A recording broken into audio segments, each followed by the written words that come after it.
Պարոն Ավինյան, հարցս ձեզ է ուղղված, ուրեմն քիչ առաջ ելույթ ունեցողը կամ զեկուցողը ասաց, որ մանկապարտեզում մեր ժամանակ, ձեր կառավարման ժամանակ հերթերը քիչ են, անցած նիստի ժամանակ ձեր մեկ այլ թիմակից ասաց, որ ուրեմն հիմա ասեմ, սպասեք,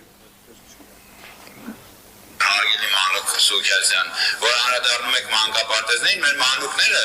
գնում են ու ասում եք հերթեր են գնում, մեր մանուկները առանց հերթ գնում են հիմա մանկապարտեզ, հա, այսինքն հիմա ինձ ասեք, տեսնենք որն է ճիշտ, ձեր թիմակիցներից ո՞ր մեկն է ճիշտ ասում, հերթեր չկան մանկապարտեզներում, թե հերթեր կան ուղղակի քիչ են,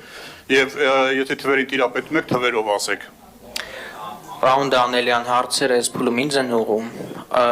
եթե այդքան հետաքրքրված եք այդ հարցերով, պետք չէ մերժել այս հանձնաժողովի աշխատանքներին մասնակցելը, իսկ եթե ամեն դեպքում հետաքրքիր է, կարող եք գրավոր ուղարկել, ձեզ կպատասխանեմ։ Ուրեմն հարցը ես եմ ուղղում ու ես շեշտեցի ում եմ ուղղում, ձեզ չէի ուղղում, այո, ուղղում եմ պարոն Ավինյանին։ Ինչ-որ խնդիր կա պարոն Ավինյանի կողմից Ես էլ այստեղ չպատասխանելու։ կանգնած եմ եւ ասում եմ, այս փուլում հարցը պետք է ինձ ուղղեք, այլ ֆորմատներ կան քաղաքապետին հարց։ Դե ուրեմն այս պարագայում պատասխանեք Տիգրան Ավինյանի փոխարեն։ Շնորհակալ։ Լսում եք ձեր պատասխանը։ Պարոն Դանելյան։ Լսեցիք դուք Մի իմ րոպե, պարոն Գալջան, մի րոպե, էլի։ Ուրեմն պարոն Դանելյան, հարգելի գործընկերներ,